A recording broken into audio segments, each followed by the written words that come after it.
한국 조선해양 기자재 연구원에서 근무하고 있는 윤성진 책임연구원이라고 합니다.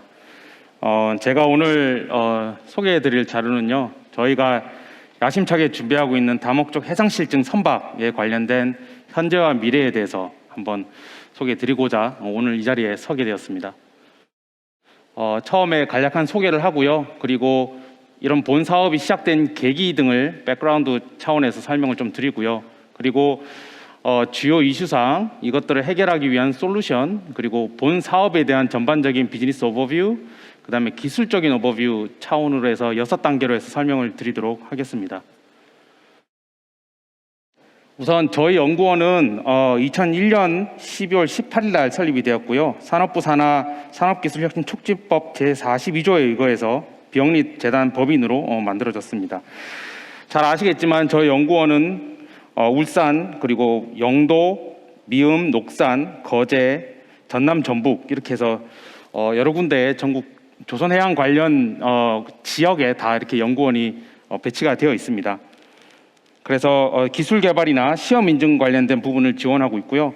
간략하게 설명을 드리면 잘 보이실지 모르겠지만 R&D 부분을 저희가 좀 중점적으로 좀 추진하고 있고요. 또 두 번째로 하고 있는 것들이 각종 시험 인증 인프라입니다. 아까 앞선에서 설명드린 바와 같이 수중 생물 관련돼서 인장 압축 재료 분석, 그리고 진동 음향 충격, 화재, 환경, LNG, 방폭, 전자파, 조명 안전 이런 모든 분야에 있어서 저희가 시험 인증 인프라를 설비를 구축을 하고 있고요. 서비스를 지원하고 있습니다. 그리고 R&D뿐만 아니라 ISO 등 국제 표준화 사업도 중점적으로 추진을 하고 있습니다. 제가 일하고 있는 그 부서 사업단의 설명을 드리면요, 김태형 사업단장님이 이제 가장 상위에 계시고, 저희 사업단에서 추진하고 있는 것들이 미드십, 그 다음에 대형 선박, 중대형 선박에 대한 부분과 스몰십에 관련된 해상 실증에 대해서 중점적으로 추진하기 위해서 부서가 지금 움직이고 있습니다.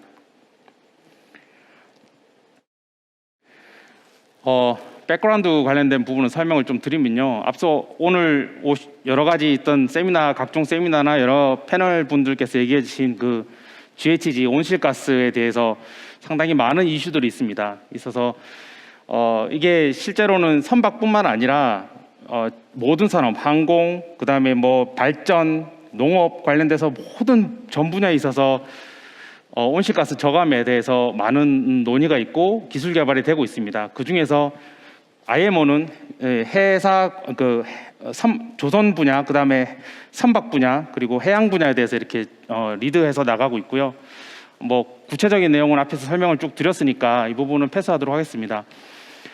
그래서 현재 여러 가지 각광받고 있는 연료를 보면 이미 들어서 아시겠지만 그 바이오 디젤 부분, 그 다음에 LNG, LPG, 메탄올, 수소, 그 다음에 연료전지 부분 이렇게 있고요. 이러한 것들이 아직까지는 어떤 게 가장 대세다라고 확정짓기는 상당히 어려운 부분이 있습니다. 잘 아시겠지만 안전 부분, 그 다음에 법규 부분, 비용적 측면, 그 다음에 인프라 설비들, 그리고 어떤 서플라이 체인에 대한 그런 부분도 모두 뛰어넘어야지만 최종적으로 아마 10년이든 20년 내에 어떤 주도적으로 끌고 가는 연료가 아마 선정이 될 거로 예상이 되고 있습니다. 그래서 저희 정부에서는 친환경 선박법이라는 걸 만들었습니다. 2018년 12월 달에 친환경 선박법을 제정을 했고요. 2020년 1월 달에 시행을 했습니다. 그래서 두 번째 단계로는 작년이죠. 2020년 12월 달에 제1차 기본계획 2030 그린식 K로 명령을 했습니다. 그래서 이게 한국형 친환경 선박 추진 전략으로 해서 보고서가 관계부처 합동을 해서 나왔고요. 요거 내용을 조금 설명을 드리면 비전을 말씀을 드리면 그린식 K 기반 구축으로 2050 탄소 중립 산업 생태계 구현이라는 비전을 가지고 있습니다. 그리고 이게 대한 목적으로는 미래 친환경 선박 세계 선도 기술 확보, 그리고 선박 배출 온실가스 감축 및 친환경 신시장 창출이라는 전략을 가지고 본 사업이 추진되고 있습니다. 중점 추진 과제는 총 6가지로 되어 있습니다. 하나는 미래 친환경 선박 세계 선도 기술 확보가 있고요. 두 번째는 신기술 확산을 위한 시험 기반 구축. 저희 연구원이 하고 있는 이런 것들에 대해서 설명을 드린 그 관련된 부분이고요. 그리고 1번은 앞서 말씀드린 것은 R&D 관련된 부분입니다. 1번은 R&D 기술 개발 관련된 부분이고 2번은 저희 연구원이 지금까지 해왔던 시험, 검사 기준 마련, 평가 시설 구축 관련돼서 설명을 드린 부분이고요. 그 다음에 3번은 한국형 실증 프로젝트 그린식 K에 대한 추진 부분입니다. 그리고 4번은 연료 공급 인프라에 대한 부분, 그리고 5번은 선박 보급 관련된 부분이고요. 6번은 그다음에 생태계를 조성하기 위해서 뭐 표준화를 지정한다든지, 그다음에 운영 체계를 마련한다든지 하는 것들이 6번입니다. 그래서 총 6가지로 해서 정부에서 추진하고 있고요. 요 3번은 통상적으로 정부에서 어떤 큰 꼭지를 가지고 사업을 추진하는 데 있어서 잘 등장하지 않는 부분이었습니다. 1번, 2번, 4번, 5번, 6번은 항상 생각하는 부분인데 3번은 새롭게 이번에 등장을 했습니다. 말 그대로 해상 실증이라는 부분이죠. 저희가 지금 오늘 소개해드리고자 하는 저희가 추진하는 사업에 대한 부분도 이 3번 해상 실증 관련된 부분과 일맥상통한다라고 말씀드릴 수 있을 것 같습니다. 그러면 주요 이슈상을 좀 말씀드리겠습니다. 현재 기술 개발하는 이런 발전 단계를 프로세스를 나타낸 그림이고요. 처음에는 이퀴먼트 디벨롭먼트 기술 개발을 통해서 기자재 업체에서 장비가 뭔가 개발이 되고요. 그리고 랜드 테스트, 육상에서 이런 것들을 설비를 검증을 합니다. 저희 연구원이 앞서 말씀드린 바와 같이 각종 시험 인증 인프라를 통해서 이 랜드 테스트 부분을 지원을 하고 있습니다. 그리고 그 다음 부분이 성급 인증 부분입니다. KR이라든지 로이드라든지 뭐 DMV에서 관련 기자들에 대한 성급 인증을 받고요. 이것들이 완료가 되면 해운사나 조선소에서 그 기자재를 선정을 해서 배에 장착을 해서 활용을 할 수가 있습니다. 아마 아실 겁니다. 아주 기본적인 루트고 지금까지 쭉 이렇게 해왔습니다. 그런데 현실적인 문제가 있습니다. 현실적인 문제가 뭐냐면 이 단계로 넘어갈 때 선사나 조선소가 그 장비를 안 써준다는 겁니다.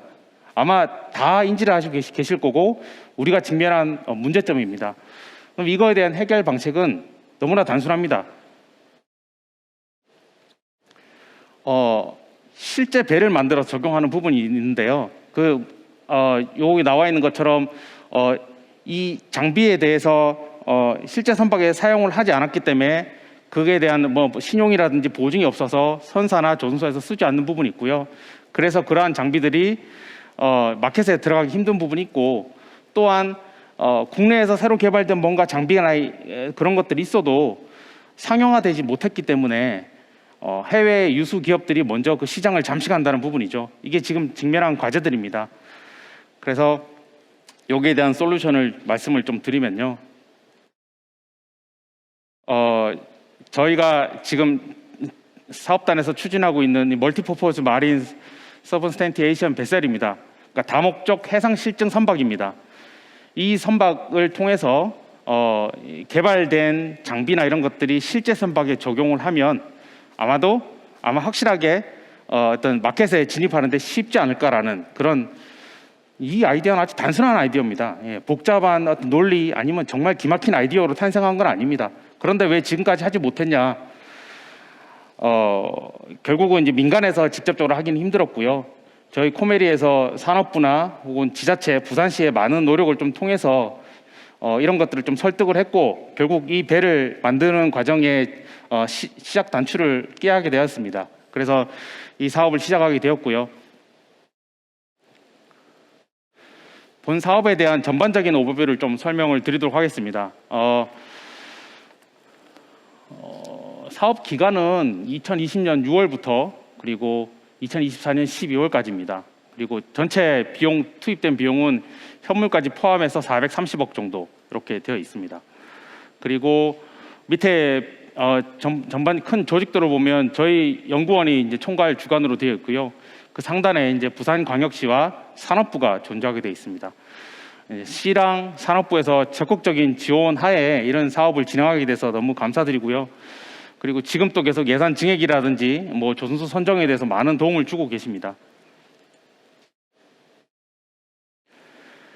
간략한 워크 플랜을 말씀을 드리면 본 사업에 있어서 작년에는 개념 설계를 시작을 했습니다. 그리고 2021년도에는 올해는 조선소와 어떤 계약이 이루어져야 되고요. 그러면 계약과 동시에 각종 기본 설계, 상세 설계 단계가 진행이 돼야 되고 22년도에 내년에 아마 한 8월, 9월 정도에 스틸 커팅이 있을 거로 예상이 됩니다.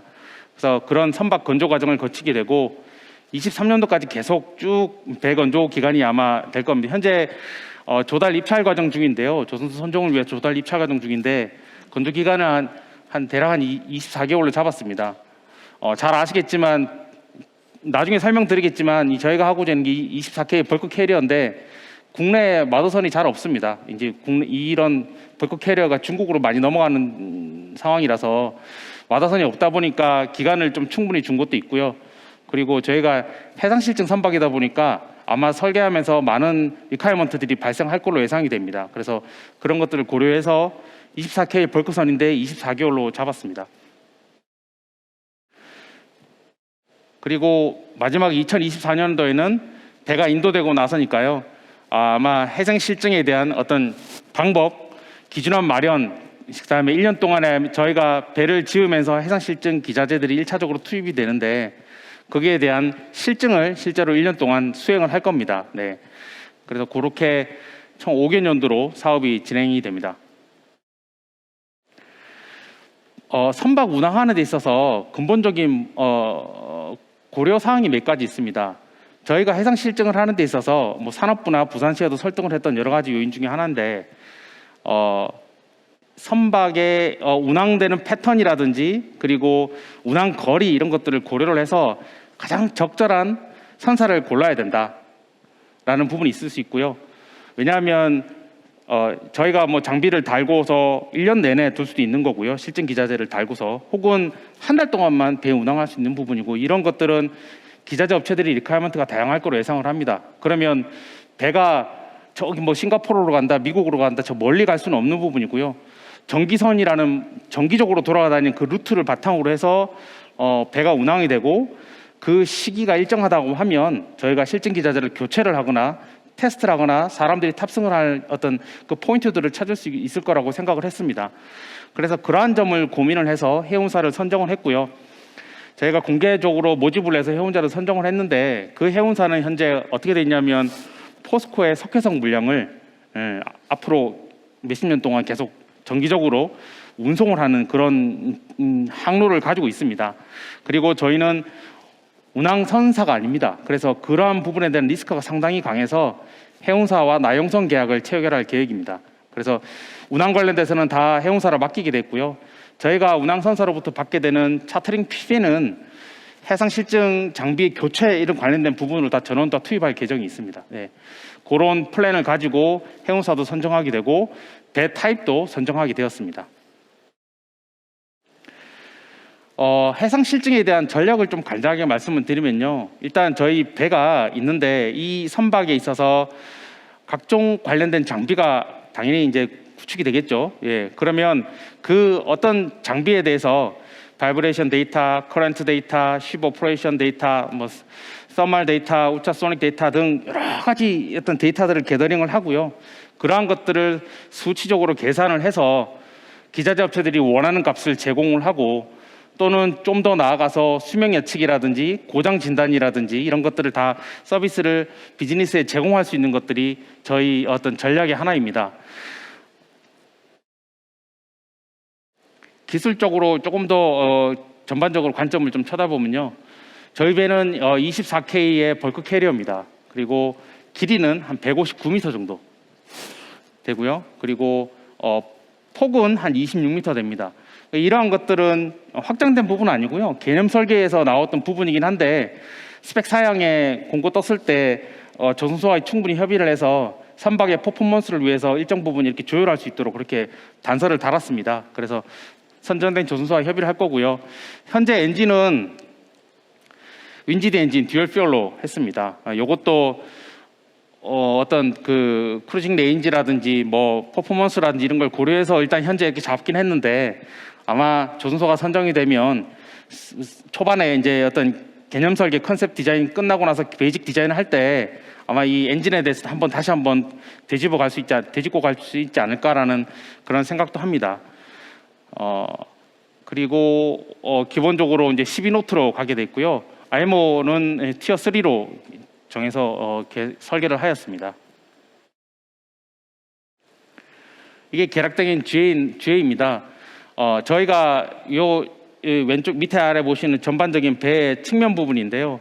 뭐 다 보면 아시겠지만 뒤쪽에 LNG 탱크가 들어갑니다. 그리고 그 뒤편에 옆에 패러럴하게 같이 LNG FGSS 시스템이 올라가고요. 저희 현재 계획으로는 LNG FGS 시스템을 좀 공간을 좀 충분히 확보를 하고 스페이스를 좀 늘리던가 해서 그 안에 지금 이게 이제 미래 친환경 선박에 대한 여러 가지 추세가 있다 보니까 그 수소라든지 혹은 뭐 암모니아, 메탄올 관련돼서 어떤 작은 테스트베드 패키지를 같이 올려서 테스트를 할 수 있도록 그렇게 생각하고 있습니다. 왜냐하면 앞서 말씀드린 바와 같이 이런 기자재 업체들이 요구하는 게 몇 가지가 있습니다. 내가 기술 개발을 다 했고 다 했는데 이 C 컨디션에서 어떻게 동작하는지 잘 모르겠다는 요구사항이 상당히 많습니다. 왜냐하면 이 온실가스 저감이라는 게 다양한 연료를 요구를 하고 하겠지만 그 밑에 있는 장비나 부품 단위는 결국 기자재 업체들이 개발을 해야 됩니다. 저희 연구원은 그들을 지원하기 위해서 만든 연구원이고요. 이 온실가스 저감을 위해서 조선해양뿐만 아니고 모든 산업 분야에서 같이 지금 노력을 하고 있는데, 예를 들어서 저기 플랜트 쪽에 있는 업체가 사업 확장을 위해서 조선 쪽에 들어오고 싶다고 했을 때 그들이 가장 면담을 해보면 고민하는 부분이 내가 만든 이 장비가 C 컨디션에서 어떻게 동작하는지 모르겠다, 이 부분입니다. 그러니까 배에 장착을 안 해본 거죠. 육상에서는 아무리 여러 가지 어떤 룰 앤 레귤레이션에 맞춰서 컨디션을 만들어서 퍼포먼스를 만드는데 배 위에 있어서의 상황을 모르기 때문에 그거를 한번 해결해 보고 싶다는 게 상당히 많습니다. 그래서 저희 선박에서는 그런 것들을 고려를 할 거고요. 설계에서 반영을 할 거고, 뒤에 FGS 시스템 그 윗단에 공간을 좀 확장을 서비스 에리아를 둬서요. 방금 말씀드린 다른 산업군에 있는 업체들이 들고 와서 테스트를 할 수 있는 그런 어떤 서비스를 제공할 계획을 가지고 있습니다. 그리고 내비 쪽에도 브릿지룸이 일반적으로 지금 사진이 나와 있는데 이제 스펙에 추가적으로 요구를 한 부분이 뭐가 있냐면 저희가 항해 통신 장비 관련돼서도 해상 실증을 진행을 할 예정입니다. 잘 아시겠지만 항통 관련돼서는 상당히 기술 개발이 되어 있지만 이게 장벽이 워낙 높다 보니까 해상 실증에 대해서 해보질 않았기 때문에 시장에 발을 못 디뎌놓는 안타까운 상황이 좀 있습니다. 그래서 그것들 해결하기 위해서 내비 브릿지 덱을 좀 바꿀 거고요. 수정 보완을 해서 진행을 할 겁니다. 현재 조달 입찰에 공고가 나와 있는 그 과업 지시서에 나와 있는 부분입니다. 거기에 나와 있는 그 메이커리스트, 그러니까 저희가 프로포즈한 그 아이템인데요. 실증 기자재로 아이템하는 건데, 이거는 실증 기자재를 발굴하기 위해서 올해 상반기에 한번 크게 세미나를 한번 열었고요. 그래서 평가를 통해서 개발된 업체입니다. 업체명은 제가 말씀드릴 수는 없는데 아이템은 LNG FGS 시스템 관련돼서 아마 들어갈 것 같고요. 그 다음에 발라스트 워터 트리트먼트 시스템하고 리모트 레벨 게이징 시스템 이렇게 묶어서 한두 업체가 들어가고요. 그 다음에 밸브 리모트 컨트롤 시스템, 그리고 오토메이션 컨트롤 모니터링 시스템, 이런 부분입니다. 참 별거 아닌 기술도 있어요. 한 세 번째, 네 번째 있는 건 그렇게 대단한 기술이 아닙니다만 국내 업체들이 실제로 이거를 개발을 해서 선박에 투입을 할 기회가조차 없었기 때문에 안타까운 상황이라서 아마 시장 진출이 안 됐다고 보고 있고요. 왜냐하면 이것들이 아주 선박에 있어서 아주 중요한 포인트입니다. 문제가 생겨서 배가 가라앉을 수도 있고 컨트롤이 안 될 수도 있고 아주 중요한 포인트인데, 이번에 저희가 추진할 때 국내 업체를 발굴을 일단 했고요. 그 업체들이 한번 트라이할 수 있도록 하는 이런 제공을 하기 위해서 저희 이 사업이 진행되고 있습니다. 그래서 추가적인 어떤 해상 실증을 위한 장비들은 배를 건조하는 기간 동안에, 그리고 배가 운영하는 기간 동안에 충분히 발굴되어서 서비스를 제공할 수 있다라고 말씀드리고요. 현재 저희 배 스펙 사양에 나와 있는 것은 배 수명은 25년입니다.